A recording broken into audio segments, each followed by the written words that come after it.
புதிதாக தமிழக காங்கிரஸ் கட்சியினுடைய தலைவராக பொறுப்பேற்றிருக்கின்ற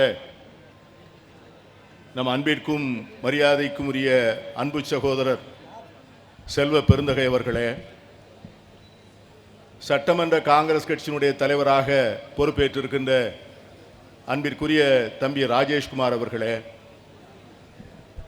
5 ஆண்டுகள் இந்த பேரியக்கத்தினை வெற்றிகரமாக நடத்தி அருமையானதொரு காலச்சூழலிலே தகுதியானவருடைய கைகளிலே இந்த இயக்கத்தை ஒப்படைத்து பொறுப்பிலிருந்து விடைபெற்றிருந்தாலும் காங்கிரஸ் பணியில் என்றும் தொடர இருக்கின்ற என் அன்பிற்கும் மரியாதைக்கும் உரிய அருமை நண்பர் மேனாள் தமிழக காங்கிரஸ் கட்சியினுடைய தலைவர் அழகிரி அவர்களே, அகில இந்திய காங்கிரஸ் கட்சியினுடைய பொறுப்பாளர் மரியாதைக்குரிய அஜய்குமார் அவர்களே, மரியாதைக்குரிய ஸ்ரீவல்ல பிரசாத் அவர்களே, மேனாள் தமிழக காங்கிரஸ் கட்சியினுடைய தலைவர்களே, நாடாளுமன்ற சட்டமன்ற உறுப்பினர்களே, அகில இந்திய காங்கிரஸ் கட்சியினுடைய நிர்வாகிகளே, இந்த வளாகத்திலே ஒரு புதிய உற்சாகத்தோடு புதிதாக பொறுப்பேற்ற தலைவரை வாழ்த்து வருகின்ற காங்கிரஸ் பெரிய இயக்கத்தினுடைய தொண்டர்களே, பெரியவர்களே, நண்பர்களே, ஒரு அருமையான நேரத்தில், ஒரு நல்ல மாலை நேரத்தில் காங்கிரஸ் கட்சி தமிழகத்துடைய வரலாற்றிலே ஒரு புதிய சகாப்தத்தை எழுதுவதற்கான ஒரு காலச்சூழலில் நாம் எல்லோரும் கூடியிருக்கிறோம். காலம் எதிர்கொள்கின்ற சவால், காங்கிரஸ் கட்சிக்கு இருக்கின்ற மிகப்பெரிய சவால்கள் எப்படி காத்திருக்கின்றன என்பதையெல்லாம் நாம் இந்த மேடையிலே பேசி விரிவாக சொல்ல வேண்டிய அவசியம் இல்லை. ஒவ்வொரு காலமும் தனக்கு தேவைப்படுகின்ற தலைவனை அடையாளம் காட்டி தேர்ந்தெடுத்துக் கொள்கிறது. யுத்த காலத்திற்கு தேவைப்படுகின்ற தலைவர்கள் யுத்த காலத்திலே சேவை செய்வார்கள். சமாதானமான காலங்களிலே வரக்கூடிய தலைவர்கள் அதற்கு ஏற்றாற்போல் செயல்படுவார்கள்.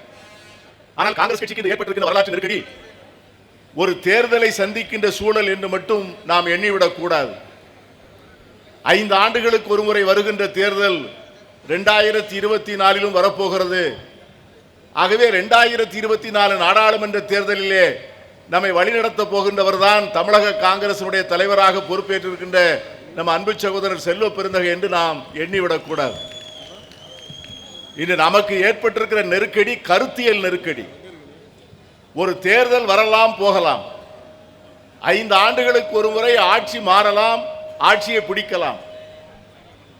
ஆனால் கொள்கை ரீதியாக நீர்த்து போய், கொள்கை ரீதியாக நம்மை நாமே தொலைத்துவிட்டு, நாம் எதற்காக இந்த நாட்டினுடைய சுதந்திரத்தை போராடி பெற்றோமோ, எந்த விழுமியங்களுக்காக நம்முடைய தலைவர்கள் இந்த தேசத்தை உருவாக்கிய நம்முடைய மாபெரும் முன்னோர்கள் எவ்வளவு பெரிய தியாகங்களை செய்து இதை எப்படிப்பட்ட குடியரசாக கட்டமைக்க நினைத்தார்களோ, அந்த தத்துவங்கள் அடித்து நொறுக்கப்படுவதை நாம் கண்கோடாக பார்த்து கொண்டிருக்கின்ற காலம்தான் இந்த காலம். தேர்தல் வெற்றி என்பது சாதாரணமானது.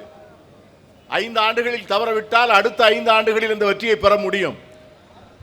ஆனால் தத்துவங்களும் கருத்தியலும் தோற்றுவிட்டால், தத்துவங்களும் கருத்தியலிலும் நிலை பெற்றிருக்கக்கூடிய மனிதர்களை, இளைஞர்களை நாம் இழந்துவிட்டால், தத்துவப்பால் ஊட்டாமல் கருத்தியலால் செறிவூட்டப்படாத ஒரு கட்சியை நீண்ட நாட்கள் நம்மால் ஒரு வெகுஜன கட்சியாகவே நடத்தி கொண்டிருக்க முடியாது.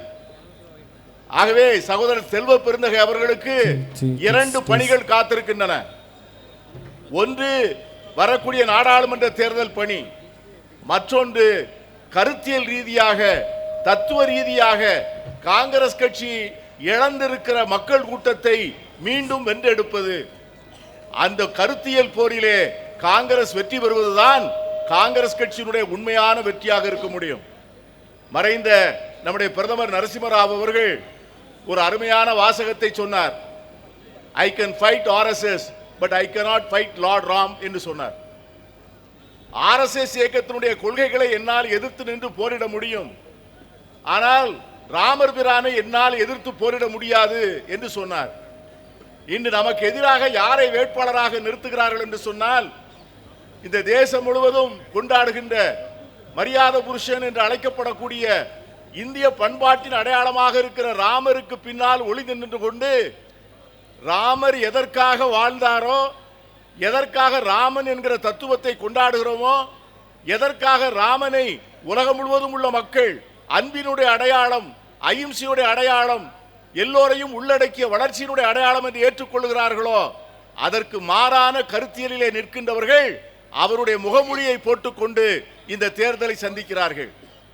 இந்த சூழ்நிலையிலே இந்தியா முழுவதும் காஷ்மீரிலிருந்து கன்னியாகுமரி வரை எந்த வெறுப்பையும் துவேஷத்தையும் விதைத்து வைத்திருக்கிறார்களோ அதையெல்லாம் மாற்றி மடைமாற்றம் செய்வதற்காக நம்முடைய அன்பு தலைவர் ராகுல் காந்தி அவர்கள் இன்று இந்தியாவை தன்னுடைய காலால் அளந்து அங்கு போகின்ற இடமெல்லாம் அன்பு பயிர் வளர்த்து இந்த தேசத்தை ஒற்றுமைப்படுத்துகின்ற பெரிய முயற்சியிலே அவர் தன்னை ஈடுபடுத்திக் கொண்டிருக்கிறார்.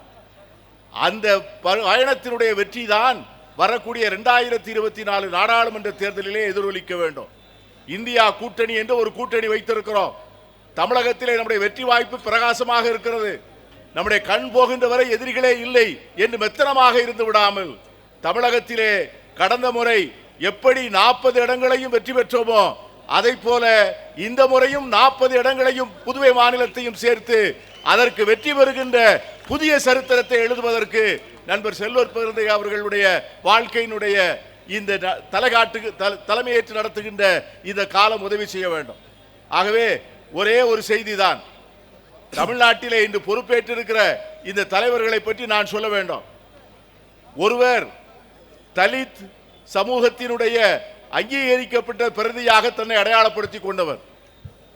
ஒடுக்கப்பட்ட பட்டியலின மக்களுடைய விடுதலைக்காக வாழ்க்கை முழுவதும் சமூகத்தினுடைய பிரதிநிதி. சட்டமன்ற காங்கிரஸ் கட்சி தலைவராக பொறுப்பேற்றிருக்கின்ற தம்பி ராஜேஷ்குமார் சிறுபான்மை சமூகங்களுடைய பிரதிநிதி.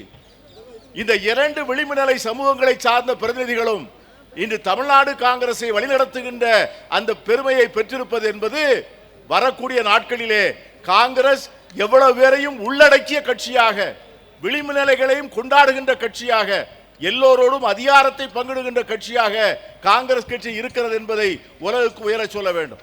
அந்த வகையிலே இந்த நல்ல துவக்கத்தை, இந்த நல்ல ஆரம்பத்தை நாம் எல்லோரும் போற்றுகிறோம். சகோதரர் செல்வ பெருந்தகை அவர்களுக்கு நம்மால் என்ற அத்தனை ஒத்துழைப்பையும் கொடுப்போம். காங்கிரஸ் கட்சியுடைய புதிய சரித்திரத்தை எழுதுவோம். நாளை மலர்கின்ற இந்தியா நம் தலைவன் ராகுல் காந்தியினுடைய தலைமையிலே ஒரு புதிய பாரதமாக எழட்டும். அந்த நாட்களுக்காக காத்திருப்போம். வாய்ப்புக்கு நன்றி. வணக்கம்.